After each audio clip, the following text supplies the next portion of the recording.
Alhamdulillahirabbil alamin wassalatu wassalamu ala asyrafil anbiya wal mursalin wa ala alihi wa sahbihi ajma'in.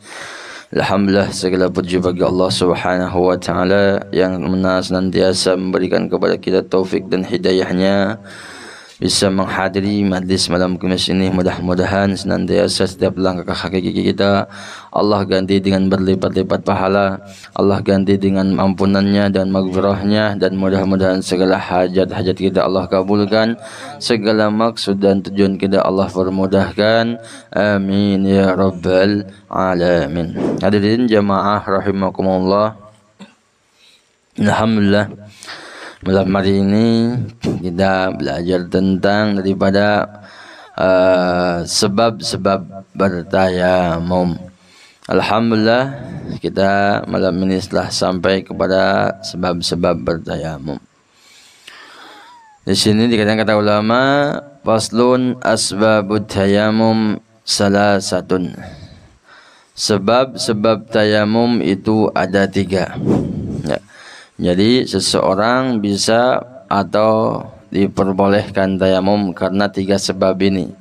Kalau 3 sebab ini tidak ada, maka dia tidak boleh tayamum. Pertama, sebab tayamum karena faqdul ma'. Faqdul ma' yakni yang dimaksud faqdul ma' apa itu? Tidak menemukan air. Di mana suatu kampung tidak menemukan air, susah air ditemukan, maka bukan berarti dia tidak boleh sholat. Tetap dia harus melaksanakan sholat. Cuman yang biasanya umumnya wudunya pakai air, maka dia akan diganti wudunya apa? Dengan menggunakan yaitu debu, maka disebutnya tayamum. Awal mula ini tayamum di sini diceritakan bahwasannya ketika itu baginda Rasul sallallahu alaihi wasallam ra'a rajulan mu'tajilan lam yasil ma'al qaum wa qala ya fulan ma mana'aka an tusalli ma'al qaum alasta bi rajulin muslim qala bala ya Rasulullah walakin asabatni janabah wala ma' qala 'alaika bis-sa'idi fa innahu yakfika. Ketika itu Kangjeng sallallahu alaihi wasallam ke Nabi kita Muhammad sallallahu alaihi wasallam berjalan di suatu tengah-tengah padang pasir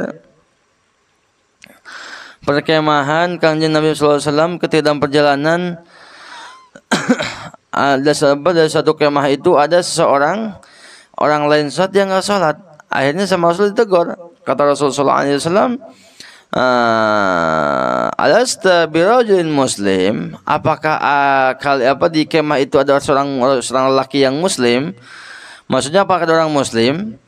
Terus dijawab sama itu kemah, qalu bala ya Rasulullah, betul ya Rasulullah, kami ini muslim, saya ini muslim. Terus kata Nabi, kata dia ini, kami ini muslim ya Rasulullah, walakin asabatil janabah, tapi kami ini terkena junub, artinya mungkin semalam kecapean mimpi basah sehingga terkena junub, walama, tapi enggak ada air untuk mandi hadas besar. Akhirnya kata baginda Rasulullah, bagaimana? Qala 'alaika bis-sa'id fa innahu yakfika. Maka kata Nabi, cukup bagimu naik ke atas bukit, cari debu dan kau bertayamum, maka cukup bagimu untuk melaksanakan salat. Dan dari hadis ini ulama menafsirkan bahwasannya boleh seseorang itu ketika dia tidak ada air tetap harus melaksanakan salat dengan bertayamum. Ya, jadi enggak ada salat ini enggak ada uzurnya. Karena dia bilang enggak ada uzurnya dalam syariat, hal yang terpenting itu salat. Kenapa dibilang hal terpenting salat? Karena kalau dilihat dari sejarah ataupun dari keilmuan fikih, enggak ada ulama ahli fikih yang memperbolehkan seorang itu tidak salat. Sekalipun uzurnya salat itu dia tidak mampu berdiri, maka boleh duduk. Sekalipun dia enggak boleh duduk, maka terlentang. Sekalipun enggak bisa terlentang, maka bisa juga pakai nanti sampai pakai kelopak mata, sampai pakai gerakan hati. Saking apa? Saking wajibnya melaksanakan sholat 5 waktu. Bahkan sekalipun nggak ada air wudhu, air nggak ada, apakah nggak ada sholat? Tetap wajib sholat, yaitu dinamakan dengan bertayamum. Maka di sini ulama mengatakan bagi yang perjalanan kemudian dia nggak ada air, maka lil musafir arba'atu ahwalin. Bagi yang musafir dalam perjalanan itu ada 4 perkara. Boleh dia tayamum bagi yang musafir itu ada 4 perkara.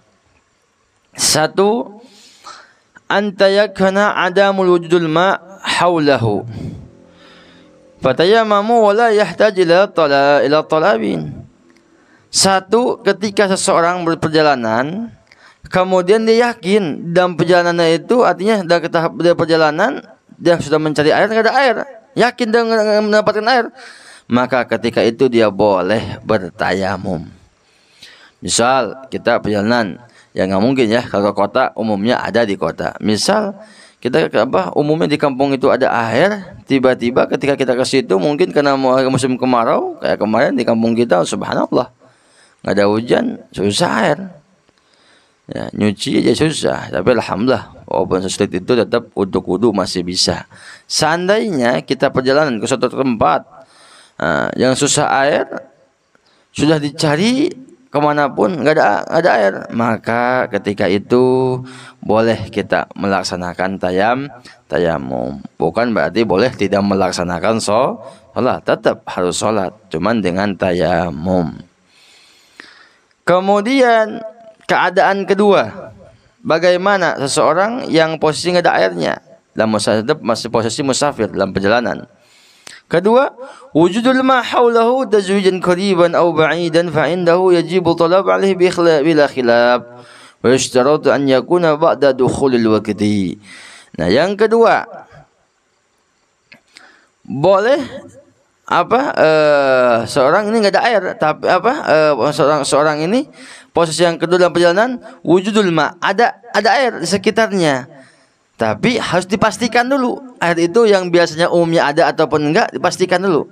Misal ketika kita perjalanan, anggaplah kita dari kota Bogor datang ke kota Jampang, misalnya Perjampangan, ketika itu lagi dalam bahan pacaklik, susah air.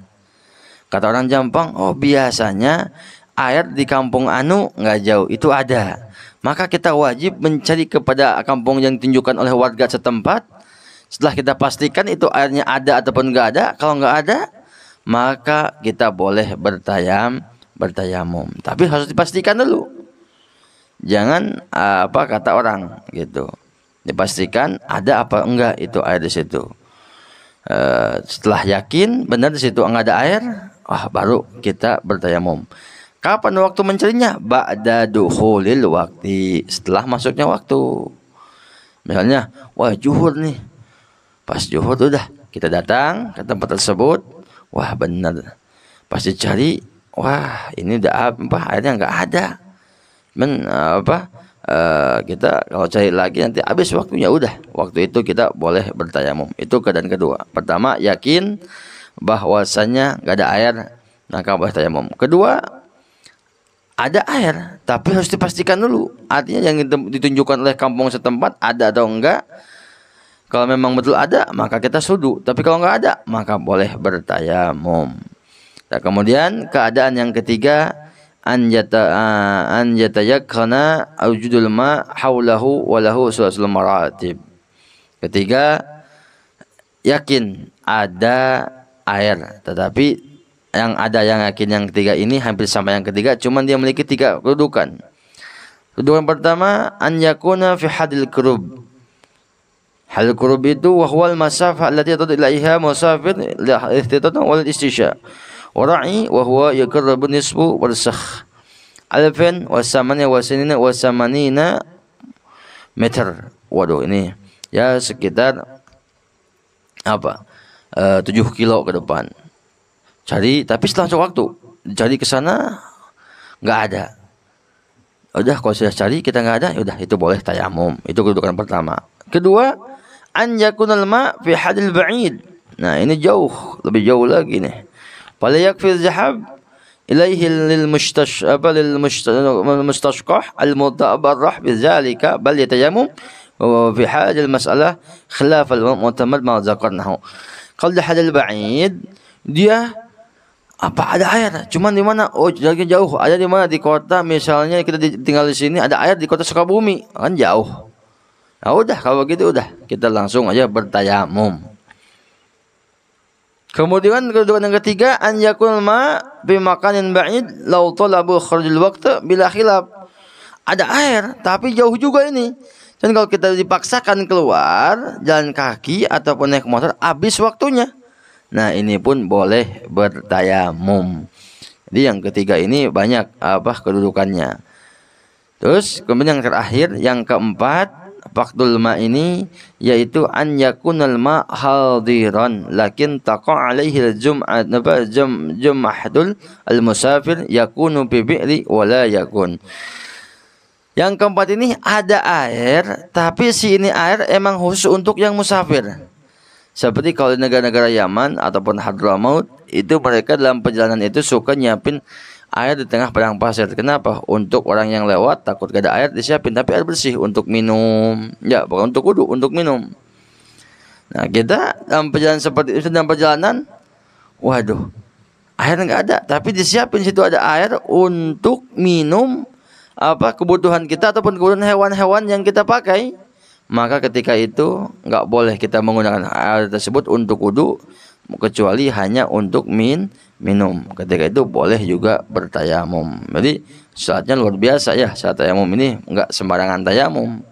Ya, itu yang pertama. Yang pertama, salat tayamum ketika tidak ada air. Ya, posisi kita nggak ada air di kampung kita, cari ya 4 penjuru, timur, barat, selatan, utara, dicari dulu. Sudah nggak ada juga, jadi malah makin habis waktunya, udah kita boleh bertayamum.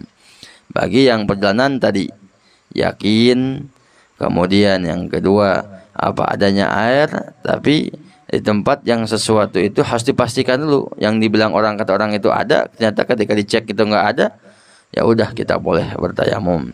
Yang ketiga, yakin ada air, tapi dia memiliki tiga kedudukan, yaitu hadul qurub, hadul ba'id, kemudian yakin adanya air, tetapi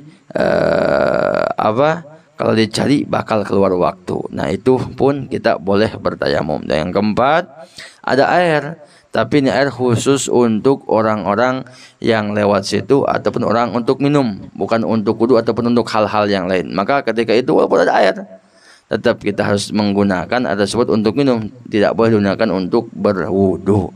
Nah, ketika itu boleh bertayamum karena posisi lagi uzur, lagi sulit dalam perjalanan. Nah, mudah-mudahan dengan singkat ini, insyaallah minggu depan kita masih tentang bab tayamum ini, masih tentang minggu depan mungkin masuk kepada bab marid. Orang yang sakit bagaimana? Kalau posisi dia enggak bisa terkena air, apakah enggak wajib sholat? Tetap wajib sholat, cuman nanti ada digantikan dengan tayamum. Ya, jadi ini semua ulama kenapa mendetilkan seperti ini, saking pentingnya melaksanakan sholat 5 waktu. Jadi enggak ada. Ini kitab-kitab yang kita pelajari ini, setebal ini, tidak mengujurkan untuk meninggalkan sholat. Ujurnya sholat itu apa? Ketika kita lupa atau ketiduran, nggak disengaja. Lupanya bagaimana? Lupanya mungkin karena bukan lupa sengaja, mungkin karena lupa mutola'ah kitab, atau lupa karena membaca Al-Quran, atau sebab zikir khusyuk pada Allah sehingga lupa. Nah, itu betul ujurnya itu aja. Selain itu ujurnya apa lagi? Yaitu ketika tidur nggak disengaja. Dia tidur misalnya nunggu waktu sholat, tiba-tiba ketiduran sampai kelewat. Nah, itu uzur. Selain yang itu, lupa karena sebab bisnis, lupa karena sebab mengerjakan tugas dan sebagainya, tetap itu dianggap dosa. Karena lupanya dia bukan karena Allah, melainkan karena urusan dunia. Jadi inilah saking pentingnya melaksanakan sholat 5 waktu. Yang kita pelajari semua ini agar kita lebih baik dalam melaksanakan sholat 5 waktu. Kenapa? Itu pondasi untuk agama kita. Karena ketika pondasinya kuat kokoh, maka insya Allah agamanya pun akan kuat, akan kokoh. dan insyaallah mendapat ridho Allah, ridhonya Rasulullah sallallahu alaihi wasallam. Ala hadhihi niyah wa salih bisiril Fatihah.